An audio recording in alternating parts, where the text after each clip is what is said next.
So can you maybe just do a quick overview of kind of like, I guess, who you guys are, what you do, maybe your primary customers, that sort of thing? Sure.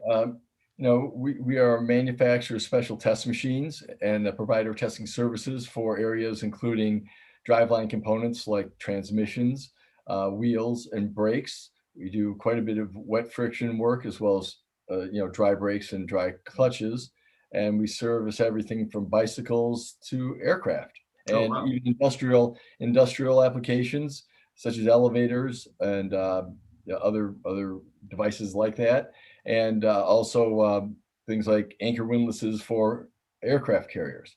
So if there's friction involved in some way, uh, we lend our expertise wherever we can. Yeah, got it. So, and is your primary customer like the OEM, or is it like at the tier one level, or is it just kind of a mix of different levels?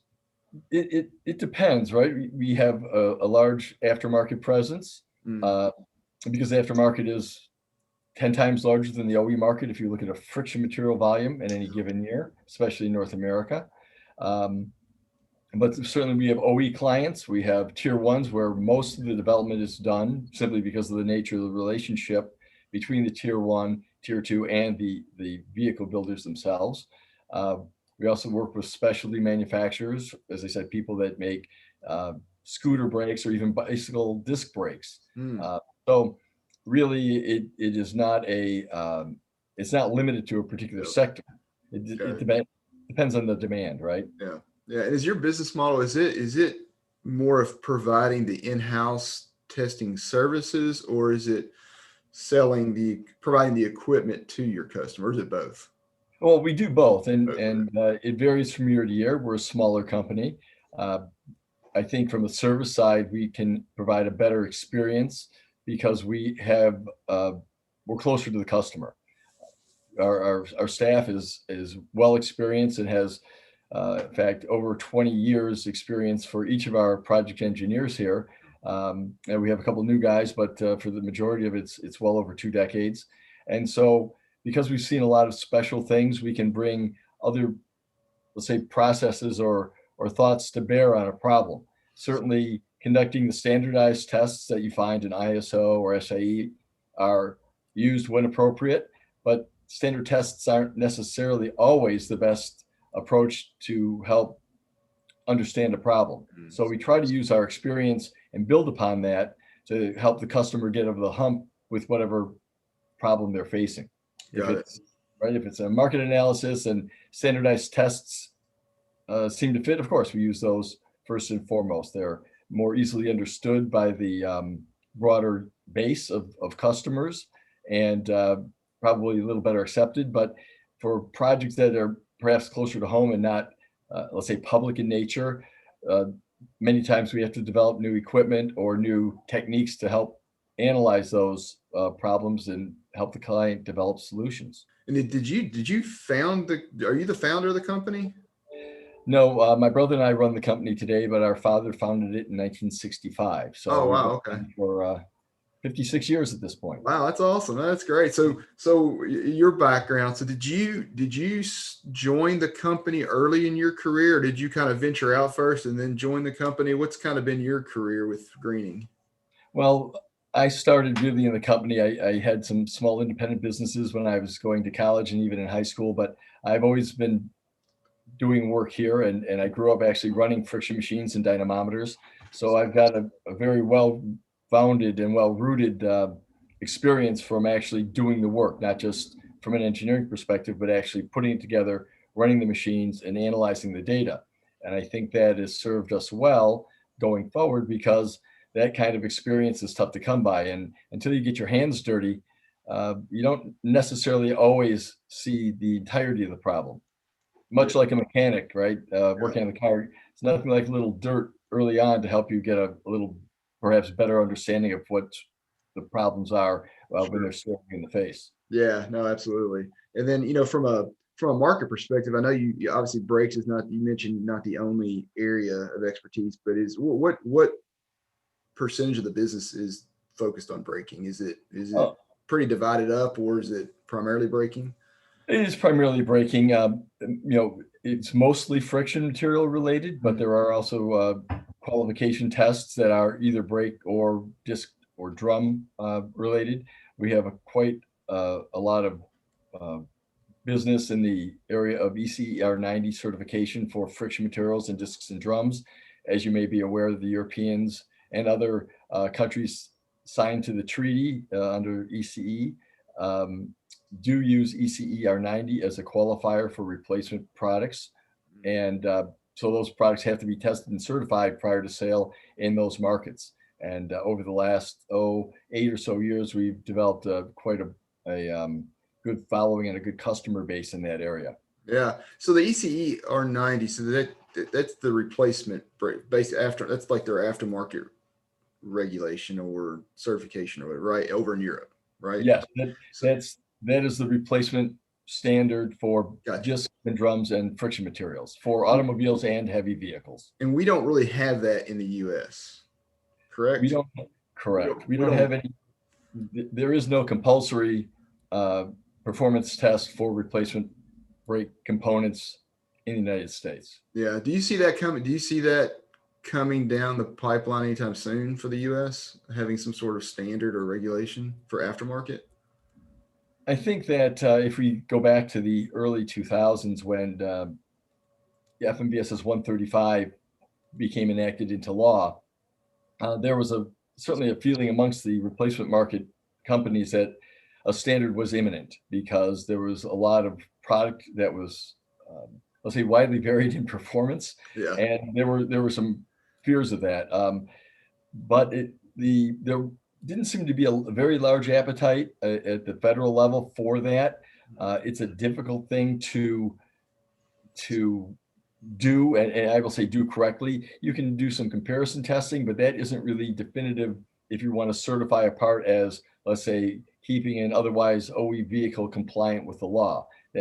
That being said, that if you were to take a car right off the production line and assuming it was compliant with FMVSS regulations, that if you replaced a pair of brake pads in the front and ran an FMVSS 135 test, that vehicle would still meet the law.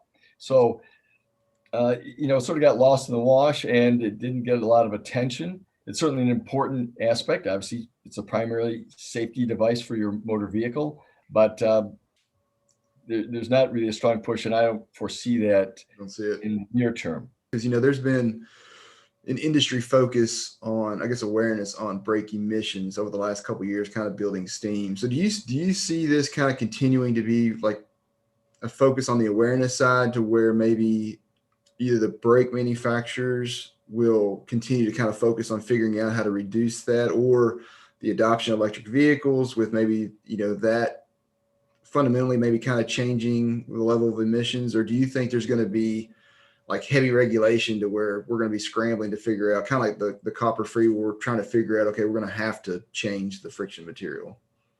Well, from a brake emission perspective, certainly the precedent is set with copper. And in going back 25 or more years when this first sort of arose and the food chain and the copper in South San Francisco Bay and how this all evolved over that period of time, there was a lot of resistance, of course, from the friction industry at first because regulation is not really something people want.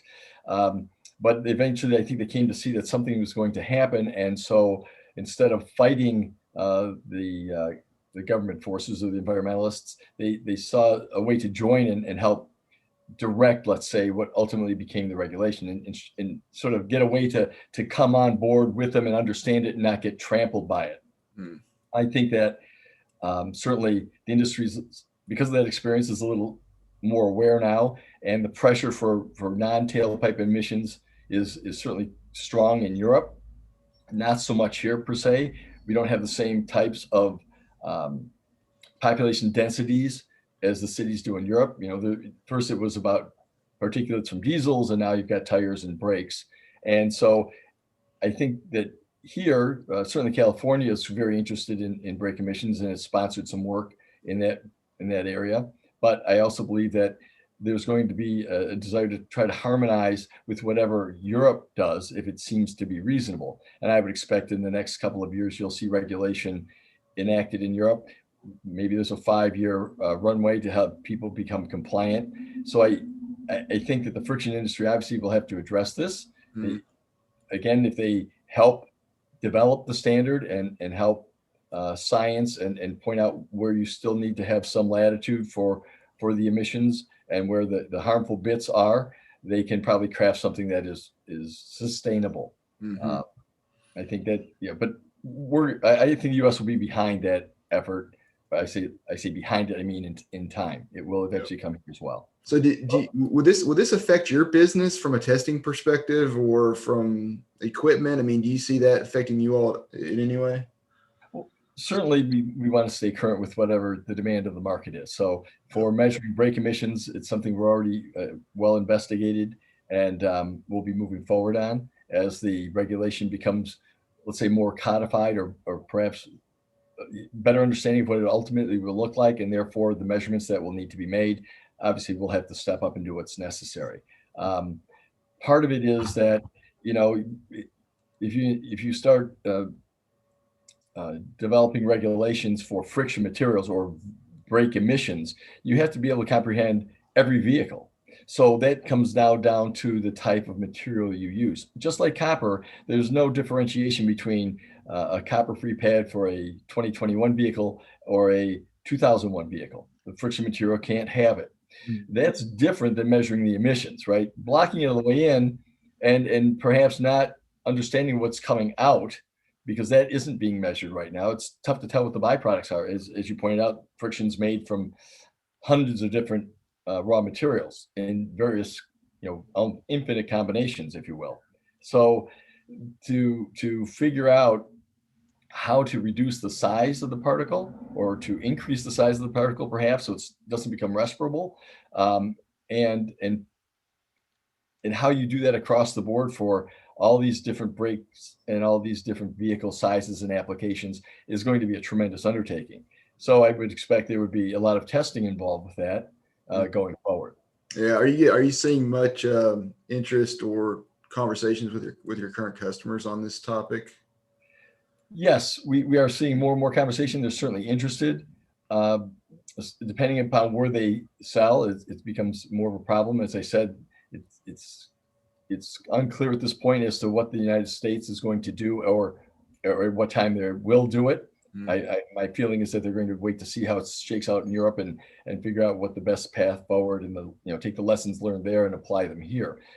California, as I said, is very interested, and as California goes, pretty much the industry will go as well because it causes problems from a manufacturing and a distribution perspective if you try to have one or two states with one set of um, Yeah. regulations and the rest of the country otherwise. Thing. Do you see how quickly do you really see the electric vehicle adoption progressing? I mean, obviously with Tesla and a lot of these other electric vehicle companies, sales are definitely growing in this sector. I mean, do you see it continue to grow pretty rapidly, or do you think it's going to take, I guess, more of like government involvement of kind of forcing folks to maybe think about buying EVs? Well, I think that if you look at this is an economic issue more than anything at this point, right? Electric vehicles are more expensive. And so you have early adopters, and it's why I think you see things like Tesla and even the Mustang high trim version, right? Those vehicles are selling much more quickly than the base models. And that's because early adopters, there's a different driver, if you will, to their desire to have that car. There's early adoption of technology. There's a cool factor. There are certainly people that say, hey, that's the right thing to do for the environment. And that's great if they can choose to afford a Tesla. It's $100,000. But the average car transaction cost is something around, I think I just heard $30,000 or $35,000. And there's a big gap between 35 and 100. So it depends on what the administration today and going forward, what type of incentive they want to provide for people to switch to electrics.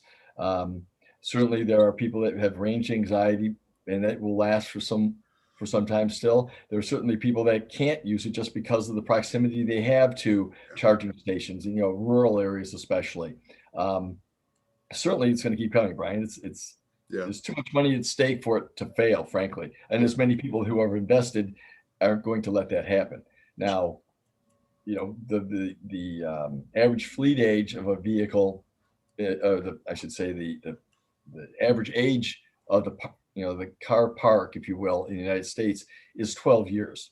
And if you look at the number of cars we've sold in the last decade, new cars, and to see that the average car age has increased a year over that same time span tells you how many ICE engine vehicles there are and will likely be for some time.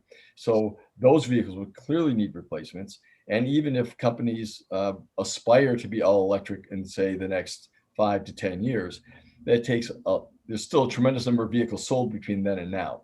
And those electric vehicles also have brakes, and not all of the braking action is captured in regeneration. The vehicles are heavier, they have more tire wear, the emissions are higher there.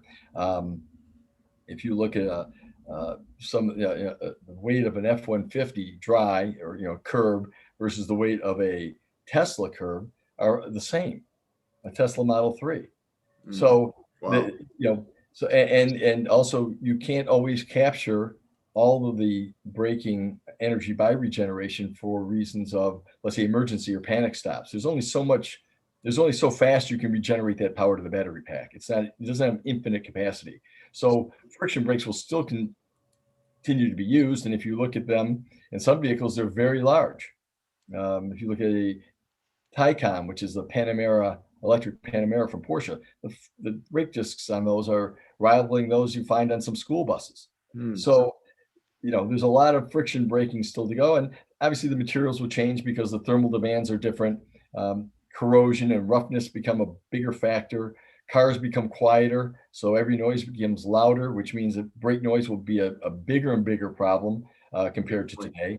Right? You don't want to insulate the noise away because that adds weight, and weight in an EV with a limited range to begin with is the opposite direction of which you want to head.